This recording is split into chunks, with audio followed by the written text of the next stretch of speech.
कालच्यापासून नवरात्रीला सुरू झालेली, तर तुम्हा सगळ्यांना नवरात्रीच्या खूप खूप शुभेच्छा. तर मी काही तर घट वगैरे बसवत नाही, गावाकडेच बसवतात, पण मी म्हटलं छान अशी सकाळची देवपूजा करून घेतली.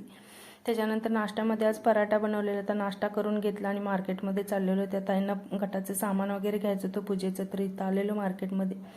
सामान वगैरे घेतलं. त्याच्यानंतर ना फुलं एकदम फ्रेश होती म्हणून आम्ही दोघींनी फुलं घेतली आणि किचनचं माझं वायपर तुटलेलं म्हणून दुकानातून वायपर घेतलं, फ्रूट घेतले आणि परत मग घरी आलो. घरी आल्यानंतर ना मला चकोल्या बनवायच्या होत्या. मी जाताना डाळ वगैरे शिजवून गेलेली होती.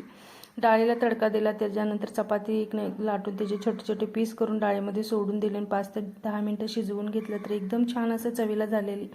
दोघांनी जेवण वगैरे केलं आणि तनिषला अभ्यास करायला बसवलेलं होतं, तर त्याचा टाईमपास कसं चाललेलं होतं बघा. त्याच्यानंतर कबूतर इतकं परेशान करायला येत ना, गॅलरीमध्ये भरपूर असं घाण करून चाललेलं आणि संध्याकाळच्या वेळेला ना चपाती उरलेली होती, त्याचा चीज पराठा करून खाल्ला. तर तुम्हाला कसा वाटला मिनी ब्लॉग? आवडला असेल तर लाईक, शेअर आणि चॅनलला सबस्क्राईब करा.